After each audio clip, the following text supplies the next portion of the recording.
Hello दोस्तों, लेगा logic learning channel में आप सबका फिर से स्वागत है। तो आज से हम और एक नया सेशन फिर से शुरू करने जा रहे हैं।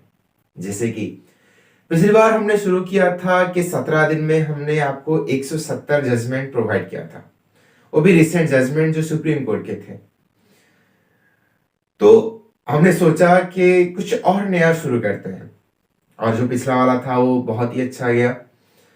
तो इस वजह से हमने सोचा कि कुछ इस बार हम कुछ नया ट्राई करते हैं, जिस वजह से आपकी मदद हो जाए। तो इसलिए हमने सोचा कि अब से हम जो चैप्टर पढ़ाएंगे, साथ ही साथ उस चैप्टर के क्वेश्चन आंसर भी हम कुछ डिस्कस करेंगे। क्वेश्चन आंसर यानी कि जो मल्टीपल चॉइस है, ताकि जो बच्चे प्रिपरेशन कर रहे हैं या फिर करना चाह रहे हैं उनको मदद होगी, चाहे कोई भी कॉम्पिटेटिव एग्जाम क्लियर करने में उनको आसानी होगी। और साथ ही साथ इससे आपकी प्रैक्टिस भी हो जाएगी, और साथ ही साथ आपके जो नॉलेज है वो और एनहांस हो जाएगी। क्लासेस शुरू करने से पहले आपको बताना चाहूंगा मेरे बारे में। मैं साइंस फील्ड से हूं, जहां पर चीजों को सिर्फ याद नहीं किया जाता, चीजों को समझा जाता है, उसको सवाल किया जाता है कि आखिर चीज क्या है। जैसे कि आप सबने जाना होगा कि जो न्यूटन है वो किसी गार्डन पर बैठे थे और उनके ऊपर सेब आकर गिर गया। इस वजह से उन्होंने सवाल किया, आखिर ये जो सेब है नीचे ही क्यों आता है, जिस वजह से आज हम पढ़ रहे हैं न्यूटन्स लॉ, जिस वजह से ग्रेविटेशन आ गया। ठीक उसी तरह जो हमारा जो लॉ का पेपर है उसको हम सवाल करेंगे, उसको हम जानेंगे कि आखिर अगर ये चीज हमें पढ़ना है तो क्यों पढ़ना है, अगर ये चीज को हमें जानना है तो क्यों जानना है। पढ़ाई करो इसलिए ना करो कि हमें बस एग्जाम क्लियर करना है और करके एक अच्छी जॉब पा जाना है, बस इसलिए पढ़ाई मत करो। अगर मैं पढ़ाना चाह रहा हूं, अगर पढ़ा रहा हूं, इस वजह से नहीं पढ़ा रहा हूं। मैं चाहता हूं कि आप कुछ चीजें समझो, कुछ चीजों को जानो, ताकि इस नॉलेज को लेकर आप अपनी रोजमर्रा की जिंदगी में इसको इस्तेमाल करो।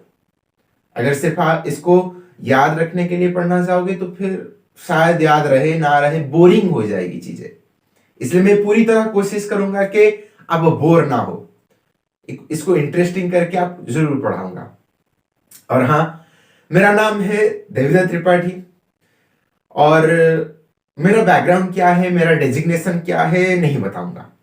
इसलिए नहीं बताऊंगा क्योंकि जब किसी लड़की से हम प्यार करते हैं, वो खूबसूरत है और दिल की अच्छी है, शायद इतना काफी होता है किसी से इश्क करने के लिए। और अगर मैं अपना डेजिग्नेशन बताऊंगा इस वजह से आप क्लास करोगे तो शायद ये गलत होगा।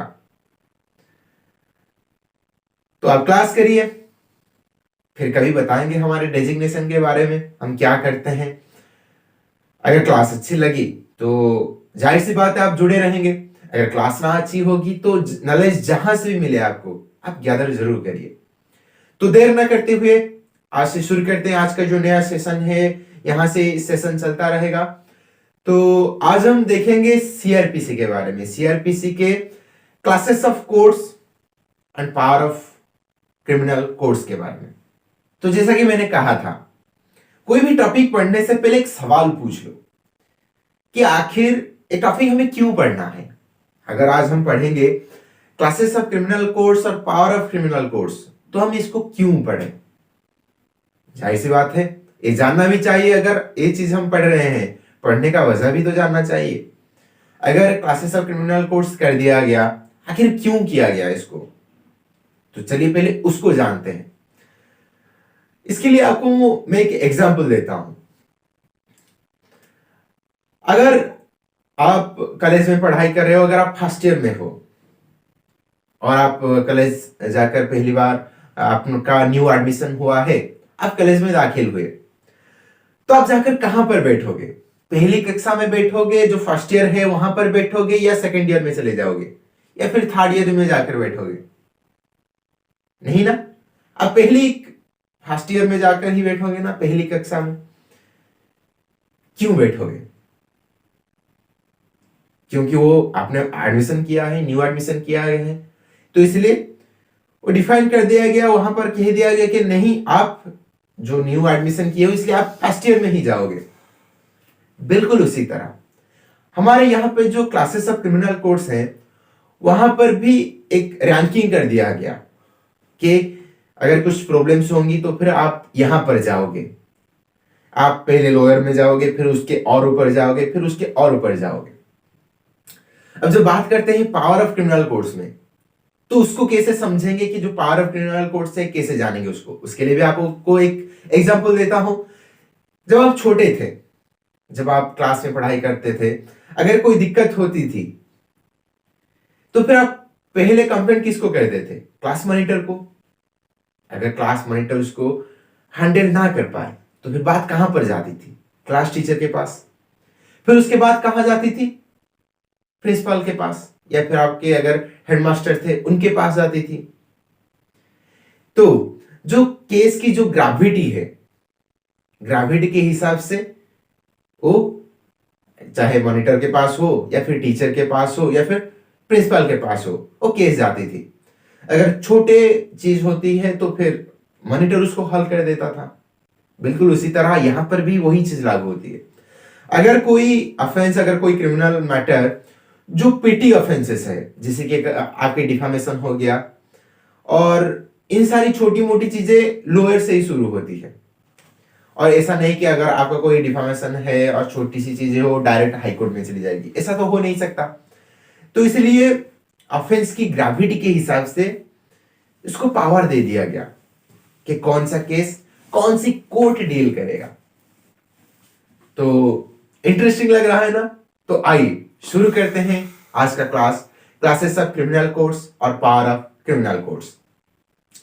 तो जब हम बात करते हैं क्लासेस ऑफ क्रिमिनल कोर्ट्स में, तो उसको क्लास किया गया है। क्लास यानी कि किस हिसाब से, किस बेस से इसको क्लासिफिकेशन किया जाएगा, पहले उसको देख लेते हैं। हमारे कंट्री में पहला आता है इंडिया, जो कंट्री है। फिर उसके बाद स्टेट्स आते हैं, कोई भी स्टेट ले लो। फिर उसके बाद डिस्ट्रिक्ट आता है, फिर उसके बाद सब डिवीजन आता है। उस हिसाब से इसको क्लासिफिकेशन कर दिया गया। बिल्कुल उसी तरह और एक चीज का भी क्लासिफिकेशन किया गया है यहां पर। वो क्या है? Metropolitan city. मेट्रोपॉलिटन सिटी क्या होता है? जो बड़े बड़े सिटी हैं जहां पर पॉपुलेशन बहुत ज्यादा है। ज्यादा है यानी कि जिस सिटी का पॉपुलेशन अगर 10 लाख से ज्यादा हो जाए, उसको हम मेट्रोपॉलिटन सिटी कहते हैं। उसके लिए एक स्पेशल कोड बना दिया गया जिसको हम मेट्रोपॉलिटन कोड कहते हैं। तो क्रिमिनल कोड में जितने सारे सेक्शन हैं, उसको याद रखने के लिए एक सिंपल सा तरीका, एक सिंपल सा फंडा निकाला है। तो हम जो कोई भी कोड की बात करेंगे, पहले उसका आता है एक अपॉइंटमेंट, कि इस कोड में कौन सारे जो मजिस्ट्रेट या फिर जज रहेंगे, उसको पहले आता है जो अपॉइंटमेंट आता है। फिर उसके बाद आता है एक स्पेशल अपॉइंटमेंट। स्पेशल अपॉइंटमेंट यानी कि जिस जगह पर कुछ जरूरत आन पड़ी है या फिर वहां पर जो प्रॉब्लम है वो कोर्ट में नहीं आ पाता है, क्योंकि अगर वो प्लेस बहुत दूर है, तो फिर वहां पर एक स्पेशल कोर्ट बनाया जाता है जहां पर जो कोर्ट वहां पर फॉर्मेशन किया जाएगा वो लिमिटेड टाइम के लिए, और वो केसेस खत्म होने के बाद वो कोर्ट हट जाएगा।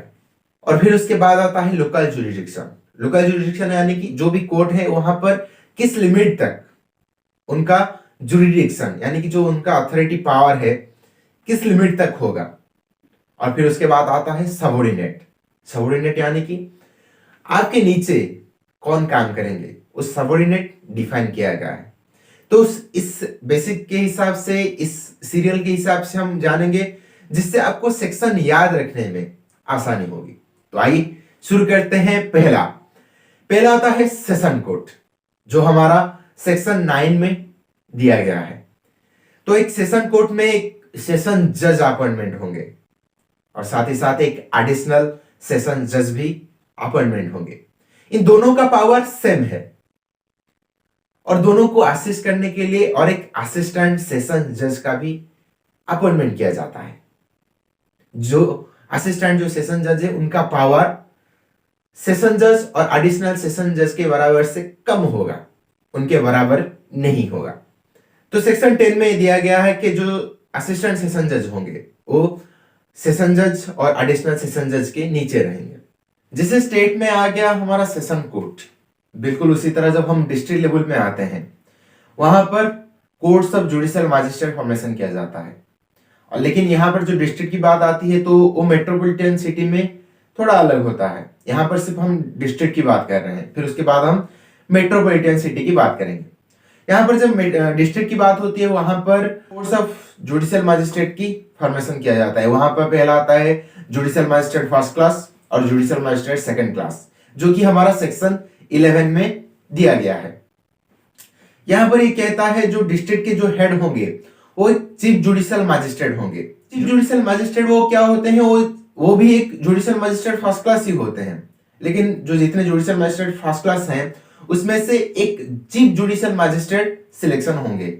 उन चीफ जुडिशियल मैजिस्ट्रेट जिसका अपॉइंटमेंट हमारा सेक्शन 12 में दिया गया है, तो उसमें एक चीफ जुडिशियल मैजिस्ट्रेट अपॉइंटमेंट होंगे। उनके नीचे उनको मदद करने के लिए एक additional chief judicial magistrate appointment होंगे। यहां पर दोनों के पावर इक्वल हैं। इन दोनों को असिस्ट करने के लिए उनके नीचे और एक sub divisional judicial magistrate appointment होंगे, जिनका पावर चीफ जुडिशियल मैजिस्ट्रेट और एडिशनल चीफ जुडिशियल मैजिस्ट्रेट के नीचे होगा, उनसे कम होगा। यहां पर आता है स्पेशल अपॉइंटमेंट। स्पेशल अपॉइंटमेंट में जो अपॉइंटमेंट होगा वो सेक्शन 13 में दिया गया है। फिर उसके बाद आता है लोकल जुरिडिक्शन जो सेक्शन 14 डील करता है, और उसके बाद आता है सबऑर्डिनेट जो हमारा सेक्शन 15 डील करता है। जो सब डिविजनल जुडिशियल मैजिस्ट्रेट होंगे वो चीफ जुडिशियल मैजिस्ट्रेट और एडिशनल चीफ जुडिशियल मैजिस्ट्रेट के नीचे रहेंगे। फिर बात आती है मेट्रोपॉलिटन मैजिस्ट्रेट की, जो हमारा सेक्शन 16 में दिया गया है कि एक मेट्रोपॉलिटन सिटी में एक मेट्रोपॉलिटन कोर्ट फॉर्मेशन किया जाएगा। और यहां पर सेक्शन 17 में दिया गया है कि यहां पर एक चीफ मेट्रोपॉलिटन मैजिस्ट्रेट अपॉइंटमेंट किया जाएगा और साथ ही साथ एक एडिशनल मेट्रोपॉलिटन मैजिस्ट्रेट का भी अपॉइंटमेंट किया जाएगा, और उनके नीचे मेट्रोपॉलिटन मैजिस्ट्रेट आएंगे। और इसका भी स्पेशल अपॉइंटमेंट है जो हमारा सेक्शन 18 में दिया गया है। फिर उसके बाद सबऑर्डिनेट आता है, जो सबऑर्डिनेट जो हमारा सेक्शन 19 में दिया गया है।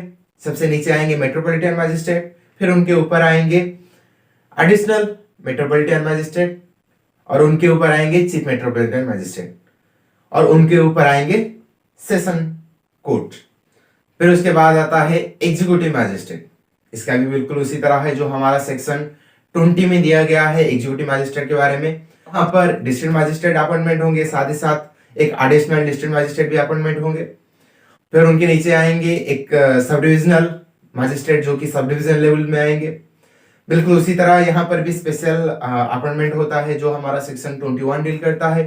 यहाँ पर उनका लोकल जुरिडिक्शन दिया जाएगा जो सेक्शन 22 में डील करता है, और सबऑर्डिनेट है जो हमारा सेक्शन 23 में दिया गया है। ये हो गया हमारा क्लासेस। अब बात करते हैं power of criminal courts. Power of criminal courts में सबसे पहले आता है हाई कोर्ट जो हमारा सेक्शन 28 में दिया गया है। हाई कोर्ट के पास पावर है कि वो लॉ में जितने सारे पनिशमेंट दिया गया है वो सब कुछ दे सकते हैं।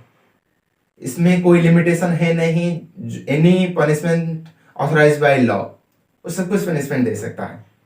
फिर उसके बाद आता है सेशन कोर्ट। सेशन कोर्ट में जो सेशन जज और एडिशनल सेशन जज इसके पास पावर है कि वो कोई भी पनिशमेंट दे सकता है, लेकिन अगर उसको डेथ पनिशमेंट देना है तो फिर वो हाई कोर्ट का परमिशन लाने के बाद फिर वो डेथ पनिशमेंट दे सकता है।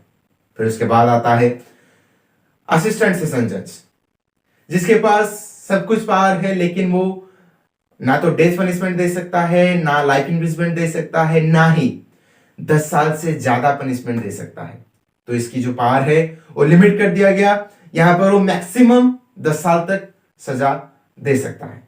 फिर उसके बाद आ गया चीफ जुडिशियल मजिस्ट्रेट, और साथ ही साथ simultaneously metropolitan chief metropolitan magistrate जो मेट्रोपॉलिटन सिटी में है। यहां पर भी वो मैक्सिमम 7 साल तक पनिशमेंट दे सकता है, उससे ज्यादा नहीं दे सकता।